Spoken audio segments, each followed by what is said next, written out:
Yes, my dear students, different maps have different scales. Some have large scale and some have a smaller scales. The scale is chosen according to the size of the area that needs to be represented. How? According to the area, we choose the scale. There are different ways of indicating the scales of my map. That is what. Now, how can we indicate the scale of a map? By statement. That is what the first thing. 1 centimeter represents 50 kilometer or 50 meter or 5 meter, like that we will make it a statement on top of the scale or on top of the map or bottom of the map. And second way, by a graduated straight line, like a scale, we will draw it either top or a bottom, like a linear scale, bar scale or graphic scale. Then representative fraction, like 1:20 or 1:50, like this. By using representative fraction we will do it.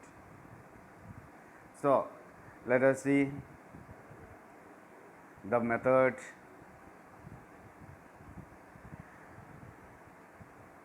You think, suppose a distance of 1 centimeter on a map is at length on the map, that is 1 centimeter.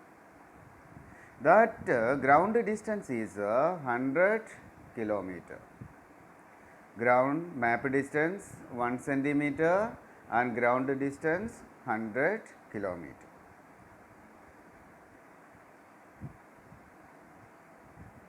In such a way, the scale of this map can be indicated by the statement like this. Suppose we can have 1 centimeter to 100 kilometer. Have you seen it? Underline. This is the method. What is that? That is what statement printed on the map by. Now, next, by a graduated line on which every centimeter represents 100 kilometer. This scale can also be shown by the ratio. Now, what it was? 1 centimeter is equal to 100 kilometer. So, this can be mentioned by using ratio. See,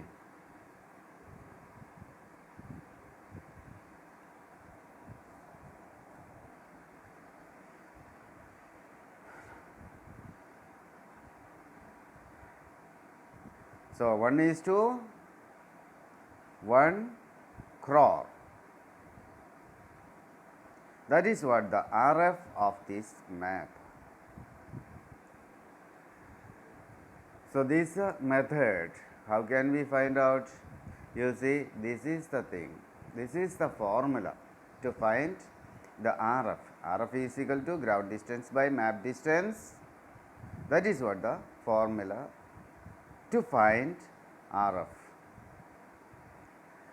Now, let us see next topic, small scale and large scale. This topic is familiar to you. In class 6 also you have learned the same.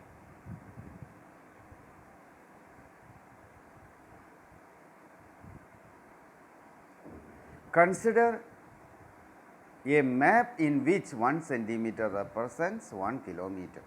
You just imagine, you just think, you have a map. On that map we are considering 1 centimeter to 1 kilometer. But same way, another map that represents 1 centimeter to 100 kilometer. So, from where we will get more details? Of course, that is on first one, because in first map we have used small scale. No, first map we have used a large scale. That is why we are getting more details from first. Which one is first one? 1 centimeter represents 1 kilometer. This is large scale map. Below one, this one is a small scale map. So, here we will get more details, here detail will be less. Okay.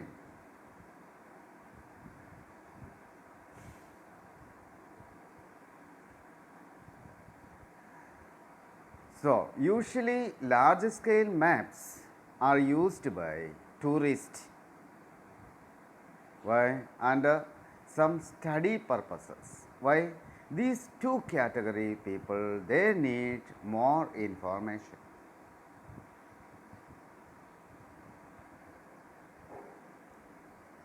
Now, let us go to second page, page number 2.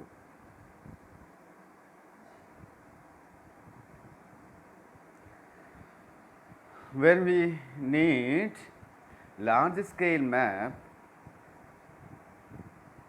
is when we are in need detailed picture of a relatively small area. When we are in need of a detailed picture, when we need a detailed picture of relatively small area, then we need large scale map. Now, let us go to topographic map. Topographic maps, it's a large scale map. First you have to keep it in your mind, that is topographic map is a large scale map. Then details, what about the details? First, while studying the physical map, political map and thematical map, we have learned each and every map have its own speciality. But here we find it is showing both man-made and natural features, not a particular thing.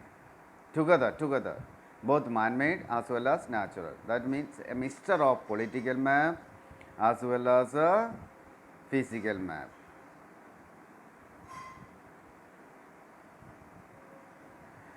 So, my dear students,